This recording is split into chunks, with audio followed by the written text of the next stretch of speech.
Goeiemôre, dis donderdag die 23ste Julie. Dis Koffiekuier 119.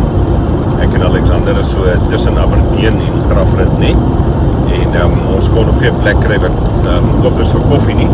So ek sal maar net hopelik op Grafrit net vir my koffie koop.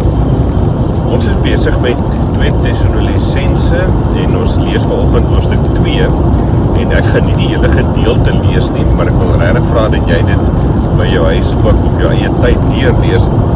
Dis 'n gedeelte waar Paulus skryf na aanleiding van die navraag wat hy gekry het oor die dag van die Here en dan hoe die wederkoms bedoel het daarmee. Dat die mense verward was daaroor om te sê, maar hulle hoor hierdie vals berigte, hulle hoor hierdie goed oor die dag van die Here en hoe moet hulle daaroor dink. En dan skryf Paulus daaroor en ek wil graag vir jou net so 3 of 4 verse lees. Hy sê in 2 Thessalonisense 2 vers 2, moenie so gou verward raak of van stryk gebring word, as iemand vir julle sou sê die dag van die Here is al hier nie. Of dit nou vir julle gesê word in 'n profetiese uitspraak, of in 'n preek, of in 'n brief wat sogenaamd van ons afkomstig sou wees. Nou Paulus praat eintlik hier daarvan dat daar mense is wat in sy en Silwanus en Timotheus se naam dan nou gesê het, maar die dag van die Here is op hande en die ouens moet hulle gereed kry en klomp goed daaroor met hulle probeer praat het. En dan sê Paulus vir hulle, moenie so gou van stryk gebring word, moenie so gou verward word oor hierdie tipe van ding nie. En dan gaan hy aan om te sê, maar daar gaan 'n klomp goed gebeur, daar gaan 'n klomp goed sigbaar wees op 'n manier voordat die Here sal kom met sy wederkoms ook. En dit sal eintlik baie duidelik word.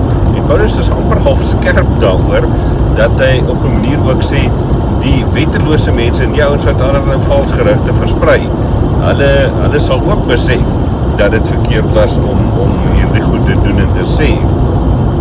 En dan sluit Paulus hoofstuk 2 af weer met 'n gebed. Onthou daardie indeling wat ek van gepraat het en wat in die video ook waarna ons gekyk het was, dat hy die 3 hoofstukke verskillende sake aanraak en elke keer sluit hy met 'n gebed af. Maar dan sê hy in hoofstuk 2 vers 13, ons moet God altyd vir julle dank. Die Here het julle lief en God het julle uitverkies om van die eerstes te wees wat gered word. Julle is gered deurdat die Gees julle vir hom afgesonder het en deurdat julle in die waarheid glo. Nou vriende, ek het nogal baie gesprekke al met mense gehad oor die wederkoms en mense wat spekuleer daaroor en vra maar hoe sal dit nou eintlik wees? Hoe gaan ons almal weet dit gaan gebeur? En so, ek dink jy hou met baie detail daaroor noodwendig bekommerd oor wees nie. Maar wat vir my baie belangrik is in hierdie teks wat Paulus skryf, is dat gelowiges, ek en jy wat in 'n verhouding met die Here Jesus leef elke dag, ons sal weet wanneer dit gebeur en ons hoef nie daarvoor bang te wees nie. Inteendeel, dit is iets waarna ons tog uitsien. Ons het nou die dag dan ook daaroor gepraat. En dan sê Paulus in vers 15, intussen tyd, wat moet ek en jy doen totdat die dag van die Here aankom? Dan sê hy, wees dan standvastig en hou vas aan die leer wat ons aan julle oorgedra het, of dit deur ons prediking of deur 'n brief was. Ek en jy wat binne in bepaalde kerkgenootskappe groot geword het en mag ek dit maar vanmôre sê, veral binne die gereformeerde teologie, wat moet ek en jy doen as mense ons probeer deur mekaar maak en verwar met allerlei teorieë? Dan hoor ek by Paulus iets van, wees standvastig. Hou vas aan dit wat jy geleer het. Paulus skryf ons ook later in die brief aan Timotheus, dan sê hy, bly by wat jy geleer het. Die gereformeerde teologie, die teologie van God se genade en verlossing, wat juist deur Christus kom en deur geloof net aanvaar word of aangeneem word.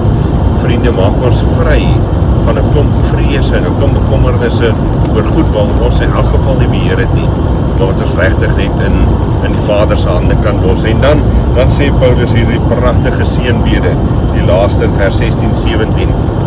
Hy sê, mag julle in al die goeie wat julle in woord en daad doen, bemoedig en gesterk word deur ons Here Jesus Christus en God ons Vader.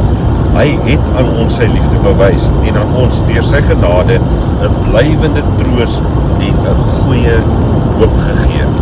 Mag hierdie blywende troos, hierdie goeie hoop vir my en jou ook vandag dra om so te leef in Intussentyd, totdat ons wag vir die dag van die Here, vir die wederkoms van die Here om te kom, om regtig voluit te leef, ook as sy kinders.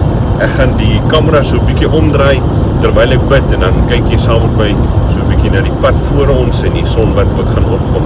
Maar kom ons sit so, dan bid ons saam.